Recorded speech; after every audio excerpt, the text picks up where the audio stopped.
ରାଧେ ରାଧେ। ଆଜି ମୁଁ ଆପଣ ସମସ୍ତଙ୍କୁ ଗୀତାରେ କିଛି ପଦ ପଢ଼ିକି ଶୁଣେଇବି। ରାଧେ ରାଧେ। ଶ୍ରୀମଦ୍ ଭଗବଦ୍ ଗୀତା ହେଉଛି ସାକ୍ଷାତ୍ ଭଗବାନଙ୍କର ଦିବ୍ୟବାଣୀ। ଏହାର ମହିମା ଅପାର ଓ ଅପରିମିତ। ଏହାର ଯଥାର୍ଥ ବର୍ଣ୍ଣନା କେହି କରିପାରିବେ ନାହିଁ। ମନୁଷ୍ୟମାନଙ୍କ କଥା କ'ଣ ବା କହିବି? ଶେଷ, ମହେଶ ଓ ଗଣେଶ ମଧ୍ୟ ଏହାର ମହିମା ପୂର୍ଣ୍ଣ ରୂପେ ବର୍ଣ୍ଣନା କରିପାରିବେ ନାହିଁ। ଇତିହାସ ପୁରାଣ ଆଦିରେ ସ୍ଥାନେ ସ୍ଥାନେ ଏହାର ମହିମା ଗାନ କରାଯାଇଛି।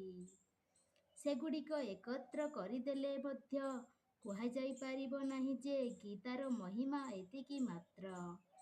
ବାସ୍ତବରେ କହିବାକୁ ଗଲେ ଏହାର ମହିମା ପୂର୍ଣ୍ଣ ରୂପେ ବର୍ଣ୍ଣନା କରାଯାଇପାରିବ ନାହିଁ।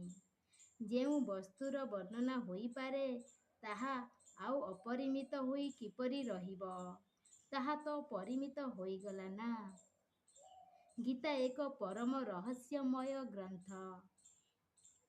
ଏଥିରେ ସମସ୍ତ ବେଦର ସାର ସଂଗ୍ରହ କରାଯାଇଛି।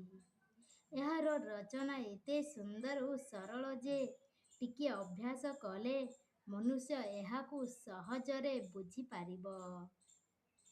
ତଥାପି ଏହାର ଅନ୍ତର୍ନିହିତ ତଥ୍ୟ ଏପରି ଗୂଢ଼ ଓ ଗଭୀର ଯେ ଆଜୀବନ ନିରନ୍ତର ଅଭ୍ୟାସ କରିଚାଲିଲେ ମଧ୍ୟ ଏହାର ଅନ୍ତ ମିଳିପାରିବ ନାହିଁ।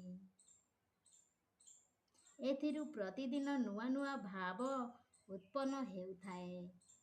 ତେଣୁ ଏହା ସର୍ବଦା ନବୀନ ହୋଇ ରହେ ଏବଂ ଏକାଗ୍ରଚିତ୍ତ ହୋଇ ଶ୍ରଦ୍ଧା ଭକ୍ତି ସହିତ ବିଚାର କଲେ ଏହାର ପ୍ରତିଟି ପଦରେ ପରମ ରହସ୍ୟପୂର୍ଣ୍ଣ ହୋଇ ରହିଥିବାର ପ୍ରତ୍ୟକ୍ଷ ପ୍ରତୀତ ହୁଏ।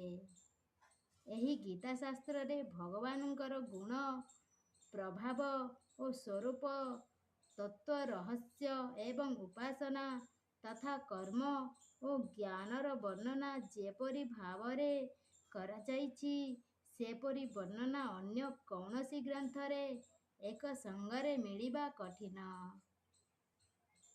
ଭଗବଦ୍ ଗୀତା ଏପରି ଏକ ଅନୁପମ ଶାସ୍ତ୍ର ଯେ ଏହାର ଗୋଟିଏ ବି ଶବ୍ଦ ସଦୁପଦେଶରୁ ବିଚ୍ୟୁତ ନୁହେଁ।